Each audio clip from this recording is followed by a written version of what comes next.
یہ ساری صورتحال دیکھ کے اس وقت آپ کو لگتا ہے کہ اسرائیل کے اندر پریشانی ہوگی؟ پتہ ہی نہیں. اسرائیل امبولڈن ہے، اور جس طرح کا مسلمان ملکوں کا ریئیکشن آیا، خاص طور پہ جس طرح امریکہ نے ایک بظاہر مذمت کی، لیکن ساتھ ہی اسرائیل کے حملے کو ایک وردی کہا ہے. وردی مطلب یہ کہ ورتھ ڈوئنگ، کہ ٹھیک ہے یہ اس نے سوورینٹی کی خلاف ورزی کی ہے، جو کہ حقیقت میں خلاف ورزی کی ہے، لیکن ساتھ ساتھ وائٹ ہاؤس کی ترجمان نے بڑے آرام سے کہا ہے کہ اس ورتھ، یعنی جو اس نے حملہ کیا ہے اور حماس کے لوگوں کو جو ٹارگٹ بنا کے ختم کرنے کی کوشش کی، جس میں عام لوگ مرے بھی ہیں، وہاں پہ دوسرے حماس کی جو نیگوسیشن ٹیم تھی اس کا تو ڈائریکٹ کوئی ممبر ہلاک نہیں ہوا، لیکن یہ جو خالد الحیہ ان کے بیٹے ہلاک ہوئے اور 4 اور اہلکار حماس کے ہلاک ہوئے، اور ایک آپ معلوم سیکورٹی کے جو قطر کی سیکورٹی کا آدمی وہ ہلاک ہوئے تھے. تو اس بارے میں جب اس نے کہا کہ ورتھ ہے، تو اس کا مطلب ہے کہ انہوں نے کلیئرلی اسرائیل کو کلین چٹ دے دی ہے عملی طور پہ. صرف اس حد تک مذمت جو ہے یہ ایک رسمی بیان ہے. تو اسرائیل امبولڈن ہے. ٹھیک ہے. اب اگر اسرائیل کے وزیر اعظم یہ کہتے ہیں کہ ہم کہیں بھی حملہ کر سکتے ہیں، تو وہ صحیح معنوں میں اب ان کے پاس یہ ایک قسم کے امریکہ کی طرف سے اپروول موجود ہے کہ وہ کہیں بھی حملہ کر سکتے ہیں. ٹھیک ہے. اچھا سر، یہ جو سارے آپ عرب اور مسلمان ممالک کو اکٹھا دیکھ رہے ہیں، یہ جو بھی حکمت عملی آگے لے کے چلیں گے، لیکن آپ کو لگتا ہے کہ ان ریالٹی یہ سارے ممالک اکٹھے ہیں اور یہ ایک ون پیج پہ ہیں؟ قطعی نہیں. میں اس پہ بھی دوبارہ کہوں گا، قطعی نہیں. مسلمانوں کی جو آپس میں تقسیم ہے یہ خوفناک حد تک گہری ہے. آپ یہ دیکھ لیجئے کہ اس وقت مسلمانوں کا ایک طبقہ، مسلمان ملکوں کا ایک ایسا طبقہ ہے جو مسلسل اسرائیل کے ساتھ رابطے میں ہے، اور 3 ممالک نے یہاں کے جو ہیں صرف گلف اسٹیٹس کی، یعنی یہ جو پرشین گلف کی جو عرب ممالک کی جو ریاستیں ہیں، جن میں بحرین ہے، جن میں متحدہ عرب امارات ہے، اور خود قطر جو ہے ان کے تعلقات ہیں. قطر نے باقاعدہ سفارتی تعلقات نہیں قائم کیے ہوئے، لیکن پھر رابطے ہیں، ٹریڈ آفیسز ہیں. بحرین اور متحدہ عرب امارات کے باقاعدہ سفارتی تعلقات ہیں. اور یہاں پہ جو ان کی تقسیم ہے، پھر ان کی تقسیم بڑی بڑی عجیب شکلوں کی ہے. ایک تو یہ ایران کا ایک ساتھ جو ملے ہوئے عرب ممالک، جن میں لبنان کہہ لیں، یمن کہہ لیں، یہ پہلے سیریا تھا، یہ اس دھڑے میں شامل ہی نہیں ہوتے تھے. پھر ایک طرف عرب ممالک کا دھڑا ہے، اور اس کے ساتھ ساتھ جو دوسرے لوگ ہیں جو آپ کہہ لیں کہ مسلمان، پاکستان جیسے ملک ہے، انڈونیشیا جیسے ملک ہے، ملیشیا جیسے ملک جو ہے، یا افریقہ کے جو مسلمان ممالک ہیں، ٹیونس ہے، ایجپٹ ہے، ان کے سب کے الگ الگ پالیسی ہیں اور الگ الگ امریکہ کے ساتھ مفادات ہیں. تو یہ متحد صرف اس حد تک ہے عوام کو دکھانے کے لیے. پریکٹیکلی یہ they are totally disunited. بلکہ آپ یہ سمجھیے کہ جو 6 ریاستیں ہیں گلف کی، یعنی جی سی سی، جس کا رکن خود قطر بھی ہے، ان کی آپس میں یہ حالت ہے کہ عرب اور متحدہ عرب امارات ماضی میں قطر کے ساتھ ان کے بڑے خراب تعلقات رہے، اور ابھی بھی ایک ان سب کے آپس میں ایک وہ ہے مقابلے بازی ہے کہ کون امریکہ کے زیادہ قریب آتا ہے اور کون ایک دوسرے کی قیادت سنبھالنے کی یا خطے کی قیادت سنبھالنے کی کوشش کرتا ہے. سعودی عرب کی کوشش ہے کہ قطر کو دبا کے رکھا جائے، اور قطر اور سعودی عرب کی کوشش کہ متحدہ عرب امارات کو دبا کے رکھا جائے. متحدہ عرب امارات کی کوشش ہے کہ وہ اور سعودی عرب مل کے قطر کو دبا کے رکھیں. تو یہ ہم سب چیزیں. اچھا سر، اس میں ایک اور جو پوائنٹ ہے کہ آپ خطے کے اندر بہت ساری جو کاروائیاں اسرائیل کرتا ہے، یقیناً اس کو امریکہ سے گو ایڈ ملتی ہے، لیکن آپ کو لگتا ہے کہ کچھ چیزیں ایسی ہوئی ہیں خطے کے اندر جس سے اسرائیل نے امریکہ کو بھی انڈرمائن کیا ہے؟ یہ آپ نے بڑی خوبصورت بات کی ہے. اگر اس کو میں دوسرے انداز سے کہوں تو وہ یوں لگتا ہے مجھے کہ اس وقت امریکہ پورا ایک ملک، پورا ریاستی نظام، امریکہ جو ہے وہ اسرائیل کا ہاسٹیج ہے.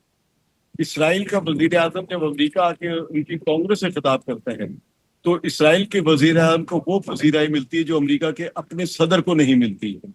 اور اس کی مثال ہم خاص طور پہ باراک اوباما کے زمانے میں دے سکتے ہیں. جو بائیڈن جو کہ اسرائیل سے تھوڑا سا ٹائٹ ہونے کی کوشش کر رہا تھا، اس کی بھی ہمت نہیں ہوئی کہ وہ کسی بھی طرح نو کر سکے، جو کہ اور پھر یہ ڈونلڈ ٹرمپ تو اس وقت مکمل طور پر اسرائیل کا ہاسٹیج ہے. اگر آپ دیکھیں کہ اسرائیل جو چاہتا ہے کرتا ہے، اور Donald Trump oh bad boy, I am not happy, اس کے علاوہ وہ اور کچھ کہہ نہیں سکتے. آپ کو پتہ ان کی لمیٹڈ ووکیبلری بھی ہے، تو وہ ایک اچھی قسم کے بیان بھی نہیں دے پاتے. وہ یہی اس حد تک، تو جس سے لگتا ہے کہ ڈونلڈ ٹرمپ بھی خائف ہے.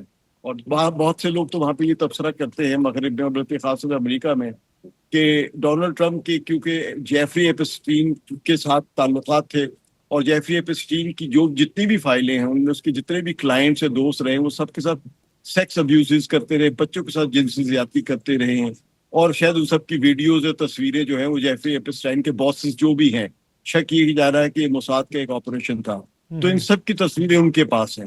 اور اس میں صرف ڈونلڈ ٹرمپ ہی نہیں, اس میں بہت سارے لوگوں کے نام آ رہے ہیں. ابھی آپ نے نہ سنا ہوگا کہ برطانیہ کے جو امبیسڈر تھے مینڈلسن جو امریکہ میں تھے, ان کی ای میلز آئی ہیں جن ای میلز میں بہت ہی پیٹر مینڈلسن. جی پیٹر مینڈلسن. جی ٹھیک ہے. اچھا سر, ذرا یہ بتائیے گا کہ اگر اب مسلمان ممالک اور عرب ممالک جو کچھ انہوں نے کہا ہے کہ ہم یہ سب کچھ کریں گے اور اس طرح چیزوں کو لے کے چلیں گے, سب سے زیادہ پریشر کدھر سے آئے گا؟ یورپی یونین سے آئے گا مسلمان ممالک کے اوپر, امریکہ سے آئے گا, کہاں سے آئے گا؟ اور کیا یہ سب کچھ کرنے دیں گے اگر سیریس پیمانے کے اوپر یا سیریس لیول کے اوپر اس طرح کی کوئی کارروائی کرنے کی کوشش کی گئی اسرائیل کے خلاف؟ اگر کوشش کی جائے, جس کے امکان میرے خیال میں 5% بھی نہیں ہے, اگر کوشش کی جائے تو یہ مسلمان ممالک کیا ہے, صرف جی سی سی کے اپنے 4 جو بڑے ملک ہیں جن کے پاس تیل اور گیس کے ذخائر ہیں, اگر یہ بائیک آؤٹ کر دے کہ ہم نہیں سیل کریں گے جب تک کہ اسرائیل کو لگام نہیں لگائی جاتی, تو پوری دنیا ہل جائے گی, کیونکہ تیل کی قیمتیں جو ایک دم سے ڈبل ہو جائیں. تو جب یہ اس کے لیے کوئی تیار نہیں ہے تو آپ سمجھ لیجئے کہ کوئی کچھ نہیں ہوگا. اور جو ریزولوشن کے ابھی تک منظور ہونے میں جو اتنی تاخیر ہو رہی ہے, یہ تاخیر اس بات کا ثبوت ہے کہ کچھ بن نہیں رہا اندر. ٹھیک ہے. اور یہ بھی ذہن میں رکھ لیں کہ ابھی جو سخت اقدامات کے امکانات ہیں وہ بھی مذمتی حد تک ہیں, یا یہ ہو سکتا ہے اگر اس سے بھی زیادہ سخت ہوئے تو یہ لوگ جو اکارڈ, جو ابراہم اکارڈ پہ جو دستخط ہوئے ہیں, جو انہوں نے تسلیم کیا ہے اسرائیل کو, مطلب متحدہ عرب امارات, بحرین جو ہے یا خود قطر جو ہے, یہ اسرائیل سے مکمل طور پہ تعلقات جو ہے ختم کرتے ہیں. ان کی یہ بھی ضرورت نہیں ہے. تو آپ اندازہ لگائیں کہ بڑے اقدام کی ضرورت نہیں ہے. ایک مذمتی بیانات آئیں گے, کوئی اقتصادی فوجی عمل تو بھول جائیں بالکل, ان میں کسی کی ضرورت نہیں. ورنہ قطر کے پاس آپ دیکھیں کہ امریکہ کی جو فوجی اڈے ہیں ان کا سب سے بڑا فوجی اڈا جو ہے العدید کا ہے. العدید میں بہترین قسم کے ریڈارز لگے ہوئے ہیں, کچھ وہاں سے حرکت نہیں ہوئی. یعنی خود امریکی اڈے نے قطر کو محفوظ کرنے کی, تحفظ کرنے کی, اس کو دفاع کرنے کی کوئی کوشش. ٹھیک ہے. تو جب یہ حالات کو آپ اندازہ لگا لیں. ٹھیک ہے. اچھا سکلین صاحب, ذرا آخر میں بریفلی بتائیے گا, یہ جو مغرب میں ہم دائیں بازو کی جماعتوں کا ایک رائز دیکھ رہے ہیں, چاہے فرانس میں ہو, دیگر جگہوں پہ ہو, اب برطانیہ میں بھی ویکنڈ کے اوپر ایک بہت بڑا عوامی مظاہرہ ہوا, اگین دائیں بازو کے جو لوگ ہیں وہ اس کو لیڈ کر رہے تھے, فار رائٹ اس کو لیڈ کر رہا تھا. کیا یہ کوئی اس طرح کی چیز پورے یورپ میں چل رہی ہے, اکراس نارتھ امریکہ چل رہی, کس طرح آپ اس کو دیکھتے ہیں؟ دیکھیں, اس کو اگر آپ دیکھیں تو یہ ٹرینڈ تو ہے, پورے یورپ میں ہے, لیکن کسی ملک میں زیادہ ہے, کسی ملک میں کم ہے. جہاں زیادہ ہے وہاں کے اپنے حالات ہیں, سب ملکوں میں ایک جیسا ٹرینڈ نہیں ہے. مثلا فرانس میں یہ کمزور ہے, ناروے میں یہ کمزور ہے, سویڈن میں یہ کمزور ہے, لیکن آپ کو بیلجیم میں بھی کمزوری لگے گا, اب یہ بڑھ رہا ہے. جبکہ آپ کے جرمنی میں دیکھیں, جرمنی میں بڑھا ہے, اب یہ انگلینڈ میں بڑھ رہا ہے. امریکہ میں تو آپ ان کا صدر ہی بیٹھا ہوا ہے, یعنی ڈونلڈ ٹرمپ صاحب جو ہیں, یہ دراصل انتہائی دائیں بازو کے ایک رہنما ہیں. اور بظاہر وہ جس طرح بھی پیش کرتے ہیں اپنے آپ کو, ان کے جو چارلی کرک جن کو ابھی قتل کیا گیا ہے وہاں پہ یوٹا ریاست میں, یہ بہت نفرت آمیز چیزیں پھیلایا کرتے تھے. اور بلکہ یہ اکیلے نہیں, آپ کے جو وہاں پہ ایلان مسک جو ہیں, انہوں نے خاص طور پہ وہاں پہ اسی قسم کی دائیں بازو کے جو نظریات ہیں وہ پھیلانے کی کوشش کی ہے. بلکہ صرف کوشش ہی نہیں کی, برطانیہ میں جو اس وقت جو بڑا اضافہ ہوا ہے, یہ تھوڑا بہت تو رہا ہے دائیں بازو کا, ہمیشہ ایک پارٹی ہے, اور اس کا سب سے زیادہ خطرہ جو ہے وہ ٹوری پارٹی کے لیے ہے. کیونکہ ٹوری پارٹی کے اپنے حامی لوگ جو ہیں وہ ریفارم پارٹی کی طرف جا کے, جو نائجل فراج کی ہے, اور نائجل فراج کو بھی جو بڑا خطرہ آ رہا ہے وہ ٹومی رابنسن سے آ رہا ہے, جس نے یہ ابھی جو جلوس جو نکالا لاہور میں اینٹی امیگرینٹ, لندن میں جو امیگرینٹ اینٹی امیگرینٹ جلوس نکالا ہے, یہ ٹومی رابنسن اس کا مین تھا, وہ کیا کہتے ہیں آرگنائزر. تو یہ نائجل فراج کے لیے بھی خطرہ ہے. تو یہ بڑی اس قسم کی چیزیں بڑھ رہی ہیں, لیکن ان کی جو اصل وجہ ہے اس پر نہ لبرلز بات کر رہے ہیں, مطلب نہ لیبر پارٹی والے بات کر رہے ہیں, نہ ڈیموکریٹس والے بات کر رہے ہیں.